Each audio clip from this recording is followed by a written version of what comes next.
Hello everyone, welcome to my channel Garima's World, mostly brain. So this is a video about a question that has been asked to me via email and in comments, that what are the deadlines for different courses और next year fall में अगर वो US की university में admission लेना चाहते हैं तो क्या अभी बहुत लेट हो गया है या फिर अभी वो ट्राई कर सकते हैं. तो this is with this video it will be all about that. Before that, let me introduce myself. My name is Garima. I'm a scientist by profession. मैंने PhD जापान में की है. मैंने IIT दिल्ली से पोस्ट डॉक किया है और अभी मैं US में सीनियर साइंटिस्ट हूँ. मैंने सिंगापुर की कंसल्टेंसी में एज मेडिकल एडवाइज़र काम किया है फॉर अ ईयर. मैंने MBA भी किया हुआ है.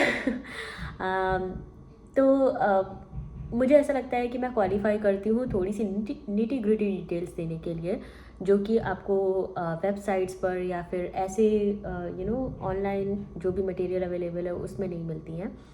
तो उन क्वेश्चंस को स्पेसिफिकली मैं आंसर करना चाहती हूँ जो आपके दिमाग में पैदा हो रहे हैं. जैसे कि मैंने पिछली बार वो एक वीडियो अपलोड किया कि क्या ऐसी 5 चीज़ें हैं जो आपको US में अगर अप्लाई कर रहे हो तो नहीं करनी चाहिए, और उस पर मेरे पास काफ़ी सारे क्वेश्चंस आ गए सिर्फ इस चीज़ के लिए कि डेडलाइन क्या है हमें क्लियर नहीं है. अगर नेक्स्ट ईयर हम एडमिशन लेना चाहते हैं और हमारा आइल्स का स्कोर कार्ड नहीं है अभी तक, या डॉक्यूमेंट्स कंप्लीट नहीं है हमारे अभी तक, तो क्या बहुत लेट हो गया है नेक्स्ट ईयर के लिए. तो एज आई मैंशन कि टाइम बहुत लगता है एप्लीकेशन में. आप 1 साल का पीरियड मान के चलिए, लेकिन दैट डजंट मीन कि आप उसकी प्रिपरेशन अभी नहीं कर सकते हो. तो मुझे लगा कि, और क्लम्प करके लाइक 8-10 लोगों ने मेरे से सेम क्वेश्चन पूछा, तो मुझे लगा सबसे ज़्यादा कन्फ्यूज़न शायद इसी बात पर हो रहा है, इसलिए ये वीडियो मैं उसी के बारे में बना रही हूँ. Now before I go into details, बहुत सारी चीज़ें थी जो मुझे खुद पता चली नहीं कि यहाँ पर कई सारी डेडलाइंस होती हैं. वो तो मुझे पता था बट उनकी कैटेगरी क्या है वो मुझे नहीं पता था.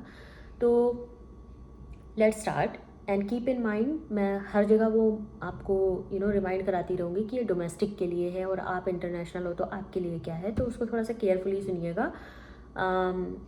जनरली क्या है कि US यूनिवर्सिटीज़ की बहुत सारी डेडलाइन होती हैं बेस्ड ऑन प्राइवेट यूनिवर्सिटी है, पब्लिक यूनिवर्सिटी है. कोर्स क्या सेलेक्ट किया है आपने, फील्ड ऑफ इंटरेस्ट आपका क्या है, इंजीनियरिंग है, लॉ है, मेडिसिन है, नर्सिंग है, आपका कोर्स क्या है उस पर भी डेडलाइन डिपेंड करती है. आप किस रीजन में हो US के, वहाँ से भी डिपेंड करती है कि डेडलाइन क्या होगी. और अपार्ट फ्रॉम दैट, आप अंडर ग्रेजुएट हो, मास्टर्स हो या फिर ग्रेजुएट हो, उस पर डेडलाइन डिपेंड करेगी.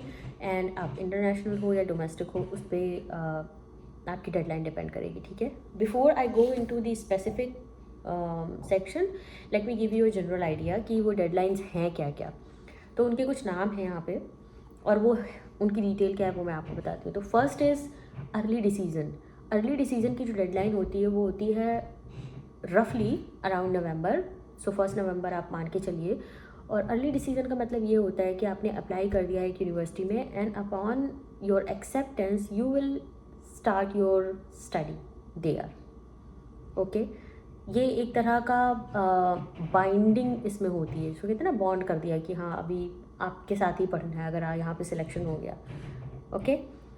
दूसरा होता है अर्ली एक्शन. अर्ली एक्शन की भी जो डेडलाइन है वो नवंबर 1 से नवंबर 15 ही होती है, लेकिन वो नॉन बाइंडिंग होता है. सो फॉर एग्जांपल आपने 3 यूनिवर्सिटीज़ में अप्लाई किया और तीनों नॉन बाइंडिंग थी, तो आप उनमें से चूज़ कर सकते हो कि आपको एडमिशन कहाँ पर लेना है. अगर तीनों में ही हो गया है या 3 में से किसी 2 में हुआ है, देन यू कैन चूज़. वो एक नॉन बाइंडिंग है, सिमिलर डेडलाइन है अर्ली एक्शन.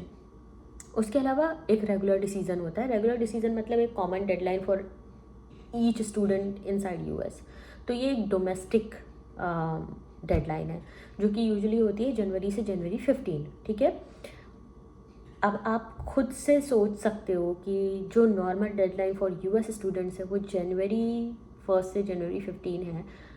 बाकी जो कैटेगरीज़ हैं उनमें आप देखोगे जो भी डेडलाइन है वो नवंबर 1 से नवंबर 15 है. एंड दैट इज़ बिकॉज अगर आप बाहर से आ रहे हो you will have to do a lot of paper work, visa proceedings, that itself will take 2 to 3 months. तो उसकी वजह से आप हमेशा जो भी रोलिंग या सॉरी नॉट रोलिंग, जो रेगुलर आपकी डेडलाइन है आपको कहीं से भी पता चलता है. मे बी आपका कोई कज़िन, कोई रिश्तेदार, कोई जान पहचान वाला, या कहीं आपने ऑनलाइन ही किसी को सुना कि एडमिशन की डेडलाइन जो है वो जनवरी है, तो वो डेडलाइन उस बंदे के लिए है, not for you. Your deadline will always be 2 to 3 months before that. Okay. Now another category is rolling admission. ये इंडिया में भी होते हैं. इंडिया में जैसा होता है वैसे यहाँ पर है कि आप थ्रू आउट आपकी यूनिवर्सिटी जो है एप्लीकेशन एक्सेप्ट करती रहती है, and based on your grades and first come first serve basis they give you admission. और फिर आप डिसाइड कर सकते हो कि आप कब से ज्वाइन करना चाहते हो. ठीक है. इंटरनेशनल स्टूडेंट्स के लिए डेडलाइन जो होती है, मैंने अभी मेंशन किया, वो बहुत ज़्यादा वेरी करती है based on all the variables I mention. But the main thing is the paper work. कोई भी आपसे डॉक्यूमेंट सडनली मांगा जा सकता है and that delays the process. तो आपकी डेडलाइन आप मान के चलिए कि हमेशा जो नॉर्मल डेडलाइन है उससे 3 महीने पहले है. ग्रेजुएट प्रोग्राम में ये और भी ज़्यादा वेरी करती है. जब मैं ग्रेजुएट की बात कर रही हूँ तो मैं बात कर रही हूँ मास्टर्स के बाद की. ठीक है. यूएस में ऐसा ही है. अंडर ग्रेड का मतलब होता है ग्रेजुएशन इन इंडिया. यहाँ पर हाई स्कूल 4 साल का होता है, junior high school, senior high school, और हाई स्कूल के बाद अंडर ग्रेड स्टार्ट हो जाता है. तो high school is like intermediate. तो उन टर्म्स से कंफ्यूज मत होइएगा. जब मैं अंडर ग्रेड कह रही हूँ तो मैं ग्रेजुएशन की बात कर रही हूँ, इंडिया में जैसे ग्रेजुएशन होते हैं वैसी. ठीक है. और जब मैं यहाँ ग्रेजुएट की बात कर रही हूँ दैट मीन्स मास्टर्स के बाद ग्रेजुएशन होता है. तो अगर आप उसमें आ रहे हैं तो फिर वो और भी ज़्यादा वेरी करेगा, क्योंकि आप किसी कोर्स में नहीं आ रहे हो जहाँ पर आपकी क्लासेस स्टार्ट हो रही हैं, बल्कि आप एक स्पेशलाइजेशन के लिए आ रहे हो, आप रिसर्च के लिए आ रहे हो. तो उसमें थोड़ी सी फ्लेक्सिबिलिटी आपको मिल जाती है. हालांकि फिर भी एक टाइम तो होता है हर यूनिवर्सिटी का कि कब सेशन स्टार्ट हो रहे हैं, लेकिन फिर भी कोई क्लास मिस नहीं होगी आपकी अगर आप थोड़ा सा डिले कर जाते हो तो. ओके. नाउ ये सारी कैटेगरीज़ के बाद में let me give you a rough idea in each category for you. Okay. As international student आपकी डेडलाइन क्या है? फॉर अंडर ग्रेजुएट कोर्स आपकी डेडलाइन होगी बाकी सारी जो कैटेगरीज़ हैं like early decision, early action, regular decision, ये जो सारी आपकी हैं वो वेरी करेंगी नवंबर 1 से 15 जनवरी तक. ठीक है. लेकिन आप रेगुलर डिसीजन वाली कैटेगरी में ख़ुद को कंसीडर मत करिए. तो आई वुड से कि नवंबर 1 से आपकी डेडलाइन स्टार्ट हो जाती है. On paper also your deadline would be around November and December, but that is deadline. Okay. Deadline पर अगर आपने कोई डॉक्यूमेंट सबमिट किया एंड देन अगर कोई और डॉक्यूमेंट मांगा गया तो फिर वो चीज़ें और डिले करेगा. तो जितना जल्दी आप प्रिपेयर करोगे एप्लीकेशन को, don't stick to the deadline but before deadline. Okay. अगर आपको नवंबर 1 की डेडलाइन दी गई है then be prepare by at least October, so that if there is anything being asked in between you can arrange that document. ठीक है. Graduate और मास्टर्स के लिए भी सिमिलर ही है. नवंबर या दिसंबर की डेडलाइन होती है नेक्स्ट ईयर फॉल एडमिशन के लिए. तो देयर इज़ नथिंग डिफरेंट. यहाँ पर भी सेम ही बात है, वीज़ा और डॉक्यूमेंटेशन. तो सारे ही डॉक्यूमेंट आपके प्रिपेयर हो जाने चाहिए. नवंबर 1 is your deadline. That means सब कुछ रेडी होना चाहिए बाय द एंड ऑफ सितंबर. ठीक है. अब अगर आप किसी स्पेसिफिक इंस्टीट्यूट में एडमिशन लेना चाहते हो तो वहाँ पर भी आपको चाहिए कि आप एडमिशन काउंसलर से बात करिए. मैंने पिछले वीडियो में सारी डिटेल्स दी थी, अगर आपने नहीं देखा है तो प्लीज़ उसे देखिए. It will be very informative for you. So the first suggestion would be to get accurate information, go through university website. अगर वो देखने के बाद भी आपको समझ में नहीं आ रहा है या किसी तरह का कन्फ्यूज़न है देन ईमेल दी एडमिशन काउंसलर. उसके बाद भी अगर आपको लगता है कि आपके पास बहुत सारे क्वेश्चन हैं then you can ask them for consultation call on Zoom. तो आप उस पर बात कर सकते हो. कुछ चीज़ें जो ध्यान में रखने के लिए हैं वो ये है कि यहाँ पर प्रोफेशनलिज्म बहुत ज़्यादा है. वर्क लाइफ बैलेंस को भी बहुत इंपॉर्टेंस देते हैं. तो अगर आप कोई ईमेल कर रहे हैं तो इट इज़ नॉट नेसेसरी कि विद इन 24 आवर आपके पास उसका जवाब आ जाएगा. थोड़ा सा पेशेंस की ज़रूरत होती है, तो उसको ध्यान में रखिएगा. फ़ोन करने की ऐसी कोई ज़रूरत नहीं है. वेबसाइट्स जो होती हैं वो काफ़ी सेल्फ एक्सप्लेनेटरी होती हैं, तो अगर आप थोड़ा पेशेंस के साथ में समझने की कोशिश करेंगे तो सारे आंसर आपको वेबसाइट पे मिल जाएंगे. बट एज आई मैंशन, अगर कुछ भी कन्फ्यूजन है तो you are in fact requested to email or call admission counselor. They would be happy to help you. उसके अलावा एक चीज़ जो मैं आपको बताना चाहती थी, क्या था वो?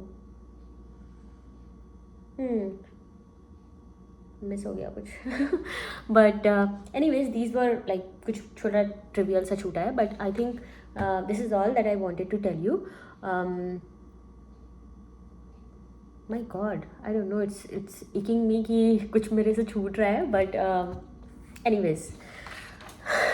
So if this video was informative for me, for you, then please subscribe my channel and share it with your friends. Comment कर सकते हो आप मुझे अगर आपको कुछ भी स्पेसिफिकली जानना है. अब ये पूरा का पूरा वीडियो का आइडिया जो है, ट्रस्ट मी, वो पूरे ईमेल जो मुझे आए हैं, जो कमेंट्स मुझे किया है, उस पर डिपेंड करता है. उसी पर ये पूरा का पूरा वीडियो बिल्ड हुआ है. तो thank you very much whoever has commented me. There was a girl who contacted me. तो आपके लिए सेम ही आंसर है दैट अगर आपका आइल्स का स्कोर अभी तक नहीं है, it is not too late. You still have time of at least 1.5 month. और आइल्स का भी ऐसा है कि मेरा एक्सपीरियंस बहुत ही अच्छा रहा है, और based on your understanding of English I think 2 weeks of preparation is more than enough. मैंने जब तक दिया नहीं था, जस्ट लाइक यू ऑल, मुझे ऐसा लगता था बहुत कुछ, ओ माई गॉड आइल्स, but it's not that difficult. I am telling you, ये सिर्फ मेंटल ब्लॉक है जो हमारे दिमाग में है. In fact it is one of the easiest exams that I have given. So trust me, easy है, कोई परेशान होने की ज़रूरत नहीं है. सिंसियरली थोड़ा सा 2 हफ्ते की प्रैक्टिस चाहिए and you will be good to go. मैं अपना एक्सपीरियंस भी आपके साथ शेयर कर सकती हूँ. आइल्स के बारे में छोटा सा वीडियो बनाऊंगी. आई नॉट टेल यू कि कैसे प्रिपरेशन करनी है, बट हाँ, क्या क्या स्टेप्स होते हैं और मेरा खुद का एक्सपीरियंस कैसा रहा था. Yeah, so that's it. I think anything else do you want to know, please drop a comment on this video. आप मुझे email कर सकते हो at drgarima0507@gmail.com. LinkedIn पे भी आप मेरे से कनेक्ट कर सकते हो. और that's it. सब्सक्राइब तो कर ही लोगे, मुझे पता है. तो ओके, बाय.